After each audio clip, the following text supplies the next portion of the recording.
안녕하세요. 오토기의 김정민입니다. BYD가 이번 여름에 아마 국내 진출이 거의 확실시 되고 있는 상황인 것 같습니다. 새 모델 들여온다고 하는데, 제일 가능성 있는 모델이 아토3. 저번에 소개해드렸죠? 그리고 이제 실, 돌핀. 이 세 모델이 지금 BYD의 주력이고 해외 수출이 되고 있는 주력 모델이기도 합니다. 아토3, 돌핀. 이건 SUV 형태인데 돌핀은 좀 작고 아토3는 토레스 EVX 비슷한 형태예요. 실은 이제 세단 형식이고 BYD가 진출하면 이제 다른 중국 업체들도 BYD의 성과를 보고 진출 여부를 결정을 하겠죠. 소비자들에게 좋은 일입니다. 중국 전기차가 싸게 들어오면 얼마나 좋습니까? 그런데 현지만큼 싸진 않을 겁니다. 수입을 하면서 여러 가지 절차들, 또 비용들, 또 세금, 다양한 부대 비용이 발생을 하니까 또 국내 인프라 조성을 또 해야 되고 수리 협력 업체도 모집해야 되고 전시장도 열어야 되고 그리고 또 딜러사든 아니면 판매하는 그런 직원들 월급도 줘야 되고 하니까 이미 중국 내에 인프라가 갖춰진 상황에서 제품을 출시하는 거와 국내 시장은 전혀 다른 그런 분위기니까 가격이 꽤 많이 오르더라도 원래 책정되어 있는 가격 자체가 저렴한 편이니까 아마 경쟁력 있는 가격으로 들어온다 그러면 소비자들에게 꽤 많이 관심을 끌 수 있는 포인트가 될 겁니다. 소비자들에게 좋은 일이에요. 품질이 좋은 전기차다. 그래서 훌륭하다. 아니 그게 왜 소비자들이 거부할 일입니까? 자꾸 이제 중국 관련해서 얘기하시면서 무서워하라. 무섭다. 배워야 된다. 아니 도대체 이게 무슨 세계망측한 얘기인지 모르겠어요. 중국 관련해서 이미 디지털 제품 태블릿, 스마트폰, 가전 많이 들어오잖아요. 이거 들어올 때 여러분들 무서우셨어요? 샤오미를 막 겁내하셨나? 들어오니까 좋잖아요. 대륙의 실수라 그러고 막 너나 없이 구입해서 관심을 갖고 막 그랬습니다.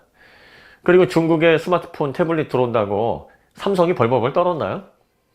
삼성이 잘 경쟁해서 국내에서 프리미엄 시장에서 잘 안착이 돼 있고 그리고 중국 제품을 좋아하는 사람들은 중국 제품 나름대로 또 그걸 사용하는 주사용층이 있어요. 완벽하게 시장이 나뉘어집니다. 지금까지 중국이 전자업계에서 얼마나 많은 제품들을 쏟아냈습니까?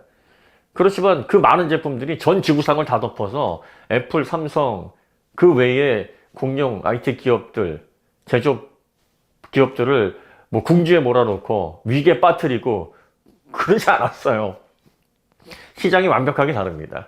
그래서 소비자들이 중국 제품을 사용할 때 그리고 중국 제품을 소비하는 소비층도 달라요. 그러니까 시장의 다양성 측면에서 소비자들에게는 환영할 일입니다. 여러분들 걱정하실 일이 없어요. 자꾸 무서워하라, 배워야 된다 이거는 누차 말씀드리지만 중국 사람들이 정말 좋아하는 워딩입니다. 중국 클라이언트들이 자기들 제품을 그렇게 표현해주면 아주 꿀뻑 죽어요. 그러니까 이거는 국민들에게 무서워하라, 배워야 된다가 아니라 우리가 그렇게 얘기했습니다. 이거밖에 안 되는 거잖아요. 아니 중국 제품이 들어와서 좋은 가격에 들어오면 소비자들이 그걸 왜 무서워하냐고. 이분들은 국내 산업을 걱정한다. 우리나라 산업의 경쟁력 때문에 그런다. 그럼 유튜브를 하지 마세요. 외국 영상 플랫폼에다가 영상 하나 그 매일 힘들게 영상 만들어서 올리는 이유가 뭐예요? 거기서 나오는 조회수 그리고 또 반응도 핫하고 그러면 외부 업체들이 보고 여기다 유료 광고 할까 해서 그래서 이제 비즈니스를 나름대로 하려고 유튜브 플랫폼을 이용하는 거 아닙니까? 정말 국내 산업이 걱정이 되면 사단법인 설립하시고 국내 산업을 위해서 운동을 하셔야지. 정부에 관련된 공인으로서 일을 하셔야지. 유튜브에서 관련된 내용 이렇게 막 가식적으로 편집하고 영상 예쁘게 만들어가지고 보여주면서 국내 산업을 뭘 걱정을 합니까? 본인 걱정들이나 하시고 소비자 걱정을 안 하셔도 돼요. 소비자들은 관련해서 좋은 제품이 많으면 많을수록 좋습니다. 그리고 업체에 계신 분들이 다 대비를 한다니까요. 이분들은 생업입니다. 그리고 기업에 흥망성쇠가 걸려 있습니다. 이런 분들은 이미 몇 년 전에 다 분석하고 대응할 수 있을 만한 마스터 플랜 몇 단계를 이미 다 준비해 놓고 있습니다. 간혹 가다가 회사 대표 혹은 회사 중역 임원들 나와가지고 중국 무섭죠. 배워야 됩니다. 이렇게 얘기를 하는 이유는 그거는 겸손함을 보여주기 위한 그냥 립 서비스라고 보시면 됩니다. 기자들이나 혹은 리뷰어 하시는 분들, 또 유튜버들 회장님이든 아니면 그 대표님이든 이렇게 만나서 인터뷰 하실 때 뭐라 그래요? 잘 보고 있습니다. 아, 많이 배우고 있습니다. 이런 립 서비스 하잖아요. 그런 그 회장님이나 사장님들이, 대표님들이 정말 그 유튜브 보고 사업하고 배우면서 배운다고 하겠습니까? 유튜브를 보고 뭘 배워요, 배우기는. 그 기업 내에 엄청난 인재들이 많고 관련해서 사업 계획을 통해서 전략 세우고, 그리고 여러 가지 국제적인 상황들, 경쟁 업체들의 기술적인 포인트, 이런 것들을 세밀하게 분석을 하고 시장 조사 기관에서 공인된 정보들을 가지고 오고 철저하게 분석을 한 그런 데이터를 바탕으로 전략들을 수립을 하는 거지. 기사 몇 개 검색해보고 그리고 몇몇 개인이 여기저기서 본 내용을 짜깁기 한 영상 보고 그리고서 배우는 사람은 없단 말이에요. 그런데 배운다고 얘기를 하는 건 그냥 립 서비스 하는 겁니다. 기분 좋으라고. 왜? 대한민국의 정서가 이 겸손함, 그리고 뭔가 자기가 중요한 위치에 올라 있지만 다양한 목소리를 듣고 있다라는 그런 액션을 좀 해줘야 사람들이 보기에 아, 역시 속이 깊고 그리고 상당히 무게 있고 한 기업의 수장과 같은 그런 폭넓고 아주 융통성 있는 태도를 나타내는구나라고 좋게 보기 때문에 사회적인 액션을 하는 겁니다. 그러니까 중국에 대해서 한마디 이렇게 언론에 나와서 하는 건 우리가 자만하지 않습니다. 우리가 결코 따라오는 업체들 기술 경쟁에 있어서 앞으로 계속 간격을 벌리기 위해서 정신 바짝 차리고 있으니까 염려 마십시오. 국민 여러분 혹은 주주 여러분. 여러분들이 걱정하지 않으셔도 우리가 이런 거 다 보고 대비를 하고 있습니다. 결코 자만하지 않고 지금 조금 기술적으로 앞서 있다고 해서 이 발전의 속도를 늦추지 않겠습니다. 라고 확신을 드리는 거예요. 그런 걸 보고서 그거 보세요. 뭐 현대기아도 무서워하잖아요. 이렇게 해석을 1차원적으로 한다. 아니 무슨 초딩도 아니고 이게. 그리고 기업의 생리가 그렇습니다. 경쟁에서 도태되면 어쩔 수가 없어요. 국내 기업이든 뭐 어디든 살아남을 수가 없습니다. 글로벌 경쟁 시대에, 무한 경쟁 시대에. 그리고 또 국산이라 그래서 100% 국산이 될 수가 없고 수입이라 그래서 100% 수입이 될 수가 없습니다.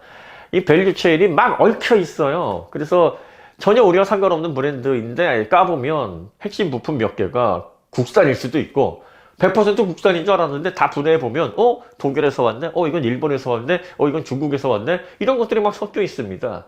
이렇게 전 세계적으로 유기체처럼 얽혀서 지금 비즈니스를 하고 있고 자동차 같은 경우에는 여러분들 아시다시피 뭐 2만 개니 3만 개니 부품수가 이렇게 많이 들어간다고 하잖아요.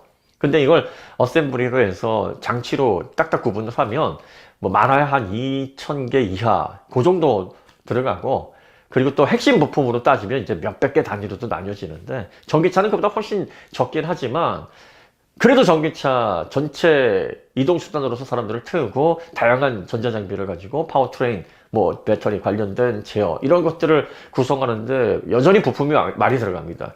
그렇기 때문에 관련되어 있는 업체들이 굉장히 많아요. 그래서 국산이 완벽하게 100% 국산도 아니고 중국산이라고 해서 완벽하게 100% 중국산도 아니고 그렇습니다. 다 얽혀 있어요. 그러니까 이러한 것들을 우리가 감안해 보면 무조건 수입이라 그래서 배척하는 것도 좀 웃기고 국산이라서 100% 소비를 해야 된다. 이것도 사실 지금의 산업 논리로서는 100% 맞는 스탠스는 아닙니다. 하지만 그럼에도 불구하고 국내 기업이 잘하기를 바라고 국내 기업이 경쟁력을 갖기를 바라는 마음은 국민들 전체가 공통된 바람이니까 이왕이면 대한민국 브랜드, 대한민국 기업이 전기차 시대를 견인하기를 바라는 마음, 그거는 모두가 다 일치한 그런 바람이죠. 어쨌든 중국 제품이 들어오면 여러분들이 그 제품을 잘 보세요. 이 경쟁력이 있을지 없을지. 이 자동차는 쓰고 버릴 수 있는 게 아니니까 내가 거기 타야 되잖아요. 그리고 중국 제품이 훌륭합니다. 뭐 품질이 좋습니다. 하지만 누차 말씀드리지만 중국은 지금 따라가는 입장이고 기술을 모방하는 입장입니다. 그러니까 성숙한 기술로 또 신뢰성 있는 제품으로 업계를 선도하려면 좀 더 시간이 필요합니다. 저는 그 시간을 한 10년 정도로 보고 있는데 사람마다 다를 거예요. 더 봐야 된다. 아니면 뭐 10년까지 한 5년만 지켜보면 된다. 사람마다 다르지만 저는 그 정도 봐야 된다. 왜? 따라가는 입장에서는 놓치는 부분이 많을 수밖에 없고, 그리고 중국의 고유의 문화, 이 소비자들에게 뭔가 책임감 있고 약속을 잘 지키고 그리고 보이지 않는 곳에까지 훌륭한 품질로 제공을 한다? 사실 이러한 정서가 중국은 좀 많이 부족합니다. 그래서 QC 부분에 문제가 많다고 얘기를 하잖아요. 여러분들 이렇게 생각하시면 돼요. 원곡자보다 모창 가수가 더 노래를 잘 부르는 것처럼 보일 수 있습니다. 그렇다고 모창 가수가 더 높은 개런티를 받거나 격찬을 받거나 박수를 받습니까? 아닙니다. 원곡 가수의 그 가치를 따라갈 수가 없죠. 왜? 원곡 가수의 그 곡 해석 능력, 그만의 분위기가 있습니다. 지금 이렇게 보시면 돼요. 대한민국이 내연차 시대에는 사실 독일이나 일본, 미국 기업에 밀렸죠. 그래서 모창을 하느라고 했는데 인정을 많이 못 받았단 말이에요. 그 시간을 무려 60년 가까이 지나왔습니다. 모창하면서 그래 이 정도면은 원곡 가수보다 우리가 낫지 않냐 이렇게 막 주장을 했는데 안 받아들여졌단 말이에요. 근데 전기차 시대가 되니까 그 60년 동안의 그 모창 그 기술을 바탕으로 본인만의 새로운 장르를 개척해냈습니다. 그래서 전기차에서는 원곡자가 된 거예요. 전기차에서는 원천 기술과 보다 앞서가는 기술력으로 이제 업계를 견인할 수 있을 만한 가능성이 충분히 엿보이는 업적을 지금 만들어가고 있어요. 자, 중국은 어떻습니까? 중국은 모창을 하는 그 기간이 짧아요. 아직까지 모창을 하더라도 이게 완벽하게 새로운 장르를 만들어서 본인만의 컬러를 낼 수 있는, 그래서 업계를 선도할 수 있을 만큼의 역량을 만들어낼 수 있을 만큼의 그 업력이 아직은 안 돼 있고, 그리고 전기차에서조차 우리 EGMP 대한민국 전기차 정말 참고 많이 하고 거의 뭐 기술적인 특이점이라든지 형태 이런 것들 다 카피를 많이 합니다. 그러니까 지금 전기차 시대에도 중국은 사실 원천 기술을 가지고 업계를 선도하는 입장도 사실은 아니에요. 그런데 원곡자를 모창하는 그 모창 기술이 조금 듣기에 좋아 보인다 그래서 더 높게 평가를 한다고요? 그 모창 가수를 원곡자가 배워야 된다고요? 이건 말도 안 되는 거예요. 그리고 중국은 내수 시장이 워낙 큽니다. 그러니까 BYD가 세계 1위라고 하는 건 누차 말씀드리지만 중국 인구가 우리나라의 30배가 넘어요. 그러니까 자동차 회사가 중국에서 점유를 해서 매출을 올리게 되면 우리나라의 30배 큰 시장에서 장사를 하니까 훨씬 판매 대수가 많이 나갈 거 아닙니까? 그 데이터를 기반으로 해서 1위 등극한다라는 게 이게 정말로 중국에서 대한민국과 같은 위력적인 판매량을 보여서 정말 대한민국 자동차 회사가 이제는 옴짝달싹 못하겠다 하면 비율대로 계산을 하셔야죠. 우리나라 내수 빼고 중국 내수 빼고 해외에서 판매되는 그런 판매량을 비교를 해보면 아직은 게임 자체가 안 됩니다. 그러니까 지금 당장 막 인정해라, 지금 당장 무서워해라, 지금 당장 뭐 중국에 막 배워라 이렇게 하지 마시고 어느 정도 이제 업적이라는 것을 달성하셔야죠. 규모의 경제에 어느 정도 도달하셔서 중국 인구수 대비 내수 시장의 엄청난 효과, 뭐 이런 특수 시장 그런 거 빼고 해외 시장에서의 성과를 놓고 야, 이 정도면 중국이 이제 인정해 줘야 되지 않을까, 그 단계가 옵니다. 그게 5년 후가 될지 10년 후가 될지 15년 후가 될지 모르겠는데 아직은 아니에요. 제가 그래서 그 비유 말씀드렸잖아요. 1억 가지고 와서 은행에서 내가 100억 고 예치할 거니까 1억 예치하지만 100억 고객처럼 대우해줘, 이러면 안 된다니까요. 그 제발 좀 무섭다, 뭐 배워야 된다 이 얘기 좀 하지 마세요. 그리고 뭐 일부 누군가가 그랬다면서요. 그 대한민국이 중국을 넘어서야 된다고. 이게 무슨 회계망측한 소리입니까? 이제는 막 사람들을 이상한 워딩으로 자꾸 혼란에 빠뜨리시는 거예요. 이런 이상한 얘기들 자꾸 듣다 보면 여러분들이 그런가? 이러시는 거예요. 그래서 제가 그게 아닙니다. 자꾸 보정을 해드리는 것도 사실에 입각한, 그리고 현실에 맞는 얘기만 하시면 그거 뭐 저희도 야 그게 아닙니다 이렇게 얘기할 이유가 뭐가 있겠습니까? 그죠? 중국 제품 들어오면 여러분들 잘 보세요. 그리고 가성비가 진짜 좋고 탈만하다 그러시면 소비자들에게 좋은 겁니다. 하지만 자동차는 우리의 목숨을 맡겨야 되는 거기 때문에 섣불리 선택을 하실 때 매우 신중해야 됩니다. 서두르시면 안 돼요. 그리고 중국차가 없어도 지금까지 우리는 자동차 관련해서 아무런 아쉬움이 없었어요. 뭐 저렴한 차, 그리고 또 적당한 가격의 차, 비싼 차, 대한민국 시장에 얼마든지 있습니다. 꼭 전기차여야 되나요? 내연차 저렴한 차들이 얼마나 많습니까? 요즘 내연차들 괜찮습니다. 아주 이제 발전의 끝까지 와가지고 웬만한 차 타보면 다 괜찮아요. 아, 이런 차들이 지금 지천에 있는데 당장 중국차 없어도 전기차든 내연차든 이용하는데 전혀 불편이 없는데, 그런데 중국차가 들어오는데 무서울 리가 뭐가 있어요. 이제 종류가 늘었네, 메뉴가 늘었네, 식당 메뉴가 늘었는데 싸고 저렴한 모델이 딱 나왔어. 그 메뉴가 나왔어.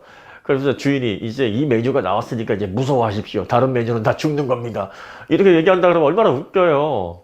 그리고 대한민국에서 지금 업계를 선도하면서 전기차 시장에서 놀라운 성과를 보이고 있는 현대기아에서 이 관계자분들, 그리고 또 엔지니어분들, 또 경영진분들, 자꾸 중국 큰일 납니다. 여러분들 정신 차리셔야 됩니다.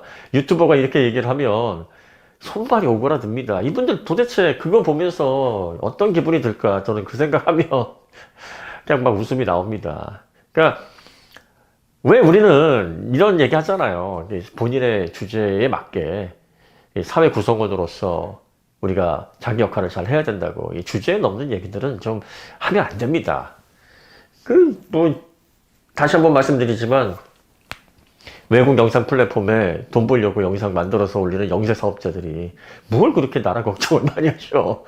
본인들 걱정하고, 그리고 또 자기 사업체 직원들 걱정하고, 또 가족들 걱정하고, 그 정도만 돼도 훌륭한 거예요. 그 정도만 돼도.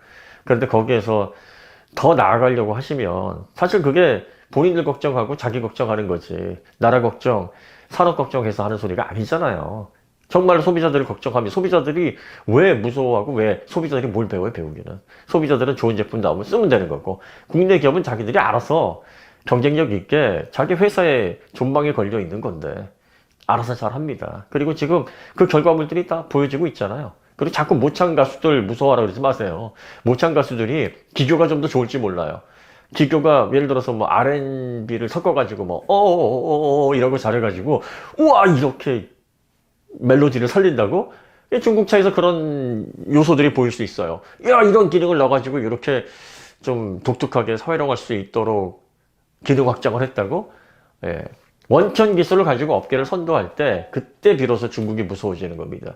중국에서 발표하는 제품들을 다른 기업들이 참고를 하고 이걸 따라가야 되겠다고 목표로 삼고, 그리고 중국이 흐름을 선도하는 그러한 위치에 비로소 섰을 때 그때 중국을 그래도 무서워하긴 뭘 무서워해. 그러면 이제 중국이 독일의 위치라든지 아니면 뭐 일본의 위치로 올라선다는 건데, 지금까지 우리가 독일, 일본 무서워했냐고. 안 무서워했다고. 사랑했다고. 독일 차 사랑하고 일본 차 좋아하고 그랬단 말이에요.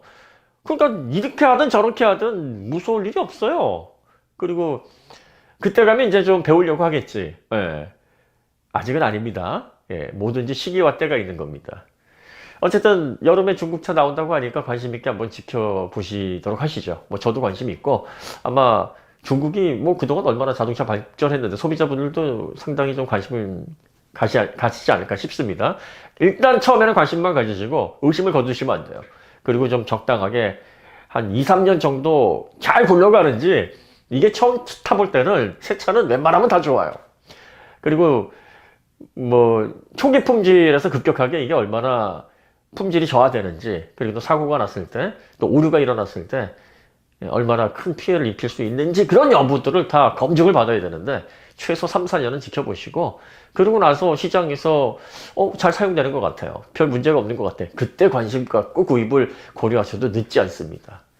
다시 한번 말씀드리지만 뭐 시장에 이렇게 제품이 많고 대체할 만한 차가 많고, 중국차 지금까지 한 대도 굴러다니지 않아도, 물론 상용차는 많이 굴러다니지만 승용은 뭐 전기차 관련해서 눈에 안 띄어도 대한민국 자동차 이용하는데 요만큼의 문제도 없는데, 뭐 중국차가 들어오든 말든 그게 산업에 미치는 영향이 얼마나 크겠습니까? 그리고 소비자들이 좋은 중국차 들어오면 소비자들은 박수 칠 일이다. 네, 이렇게 여러분들이 잘 정리하시면 될 것 같아요. 네, 오늘 이야기 여기서 마치도록 하고요. 다음에 더 좋은 콘텐츠로 찾아뵙겠습니다. 감사합니다.